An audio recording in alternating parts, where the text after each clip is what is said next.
Internacional de Luta pela Saúde da Mulher, uma matéria especial sobre o fortalecimento da musculatura em gestantes. Partidos políticos no Brasil é o tema da nossa entrevista. E ainda, saiba mais sobre a bandeira brasileira. O Circuito FMG começa agora.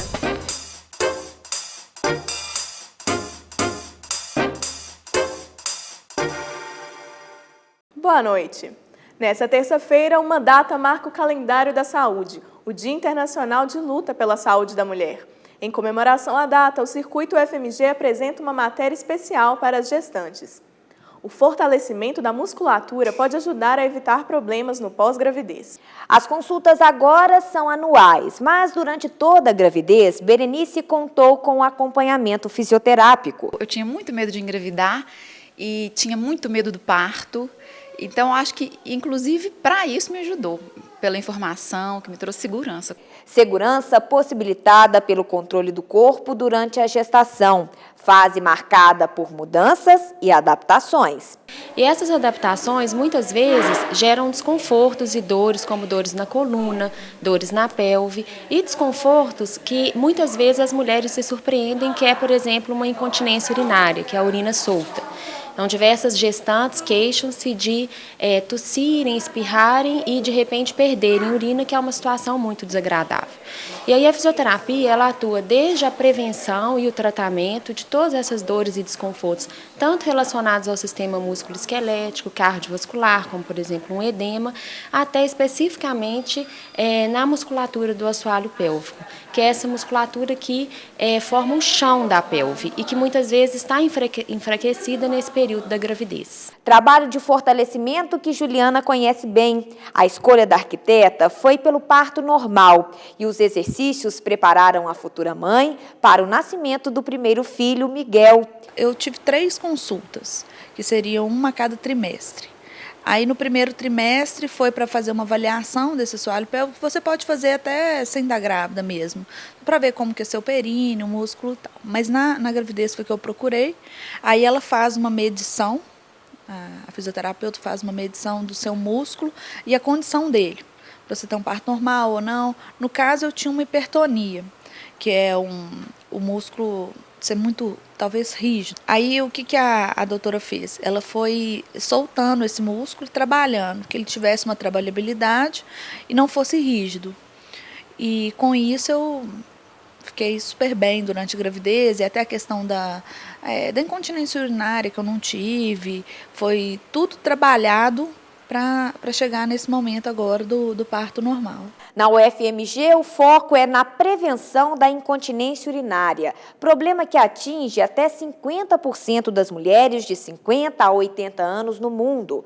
E é um problema que causa extremo constrangimento, limitações das suas atividades normais do dia a dia, né? A paciente que perde urina, ela fica com medo das pessoas sentirem o cheiro, então elas não vão na casa dos parentes, não vão em algumas atividades. Ela tem alguns fatores predisponentes que podem aumentar a chance de acontecer.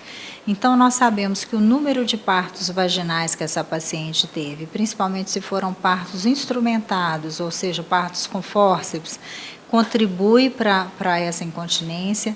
Se os bebês foram grandes, acima de 3,5 kg, é considerado também um fator de risco. Outro fator de risco é a obesidade. As pacientes que têm sobrepeso, elas têm uma maior pressão sobre o assoalho pélvico, sobre o seu períneo. E temos também os fatores constitucionais, ou seja, como é aquela musculatura, como é aquele tecido de sustentação da bexiga dela, da uretra, que quanto mais fragilizado for, maior chance de incontinência urinária. Na fisioterapia, o trabalho é focado no fortalecimento e alongamento de músculos, exercícios aeróbicos, conscientização corporal, além de atenção para o relaxamento e respiração. No início da gestação, a gente consegue tanto prevenir as questões relacionadas ao assoalho pélvico, de incontinência urinária, de futura dor durante a relação sexual, quanto prevenir essas dores que podem gerar incapacidade para trabalhar, para caminhar, para realizar as atividades em casa. Incapacidade de caminhar que afastou Joyce do trabalho logo nos primeiros meses de gravidez. Engravidei, aí começou uma dor na perna, e essa dor só foi piorando, piorando. Aí eu não conseguia o tratamento no posto e vinha para cá. Aí eu comecei a fazer aqui, aí hoje eu estou bem melhor hoje em vista do que estava. Através da gravidez, que atrapalhou que eu não posso tomar algum antibiótico e tem que fazer fisioterapia. Aí a fisioterapia está me ajudando bastante. Aí hoje eu estou bem melhor em vista do que estava antes. E vou continuar, depois que eu ganhar menino, vou continuar também meu tratamento, porque vai estar sendo muito bom para mim.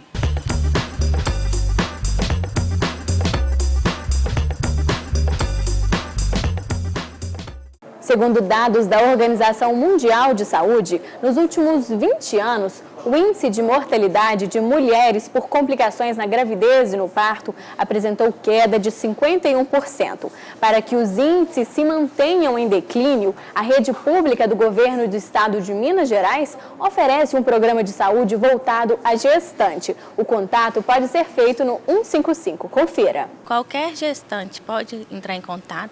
Se a gestante não entrar em contato, a gente tem o cadastro que a gente chama de pré-cadastro, que qualquer pessoa, um agente comunitário de saúde, a equipe de saúde da família, o marido, a avó, pode entrar em contato com os dados mínimos da mãe e pré-cadastrá-la.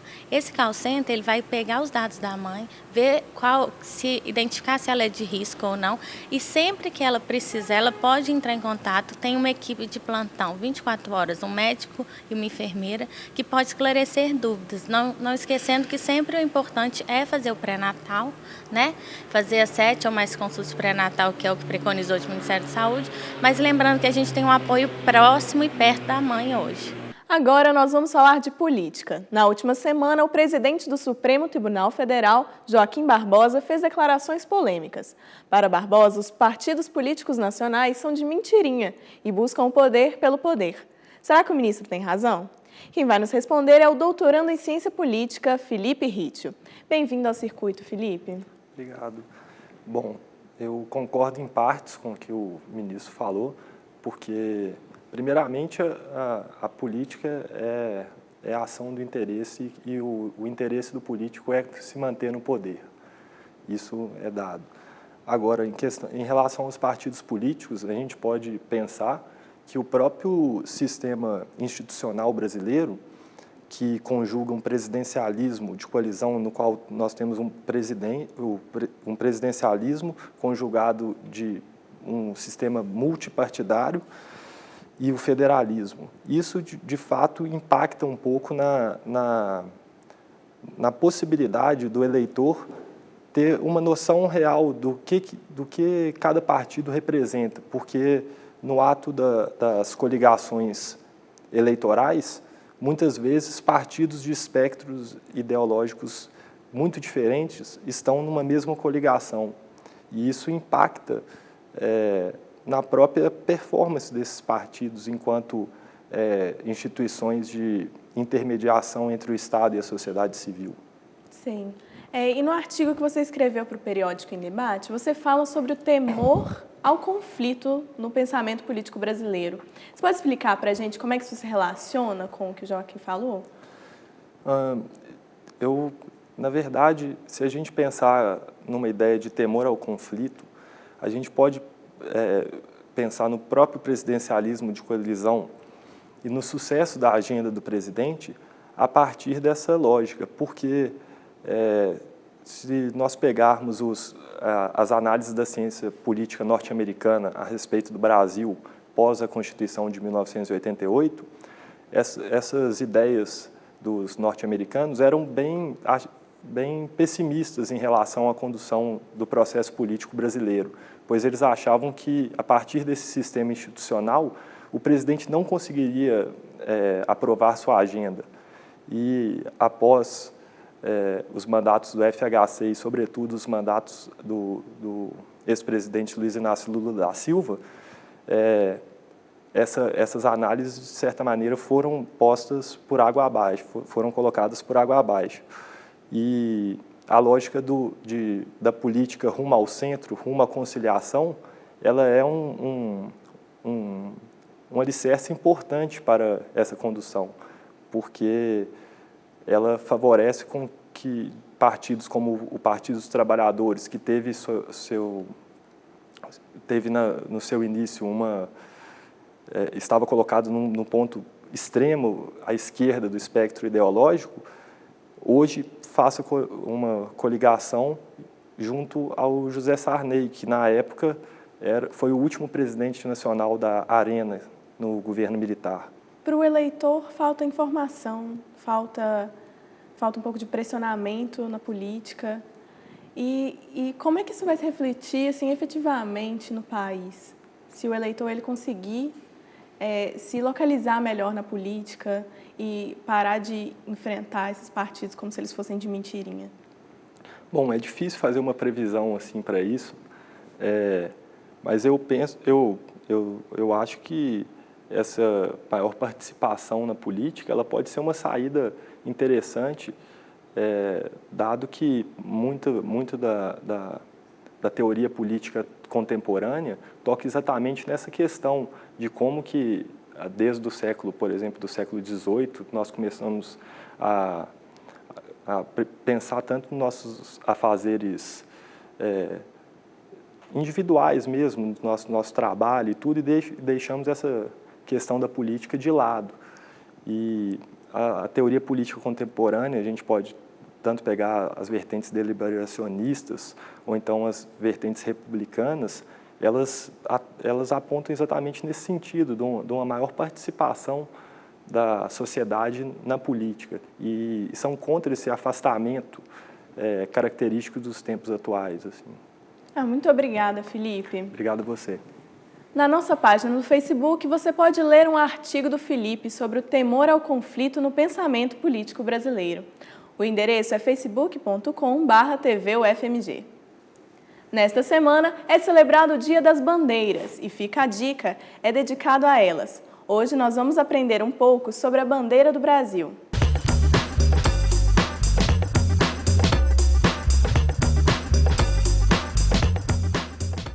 A bandeira do Brasil é uma bandeira que, num certo sentido, tem uma série de marcas históricas, né? Ela foi produzida já nos primeiros anos da independência, desde então ela ostenta mais ou menos o mesmo formato, não se alterou substantivamente nem mesmo com a proclamação da República e, embora ela tenha aí uma característica relativamente importante e pertinente, que é o fato de que ela celebra uma certa síntese entre as cores da antiga família real e aquilo que depois veio a se constituir a nossa própria nacionalidade, né? A gente sempre aprendia na minha geração, nas lições de moral e cívica, que o verde eram nossas matas, que o amarelo era o nosso ouro, que o azul era o nosso céu, mas na verdade também são as cores da Casa de Bragança, né? Ou seja, no fundo a gente aprendeu a deslocar o sentido das cores para valorizar algo que no século XX é mais contemporâneo, mais interessante para nós, mas na prática as origens remontam a essa homenagem à Casa Real Portuguesa, que foi afinal quem fez a nossa independência num primeiro momento, em termos de ações propositivas. Amanhã você vai conhecer melhor a bandeira de Minas Gerais. Não perca! O Circuito UFMG de hoje fica por aqui. Uma boa noite para você e até amanhã.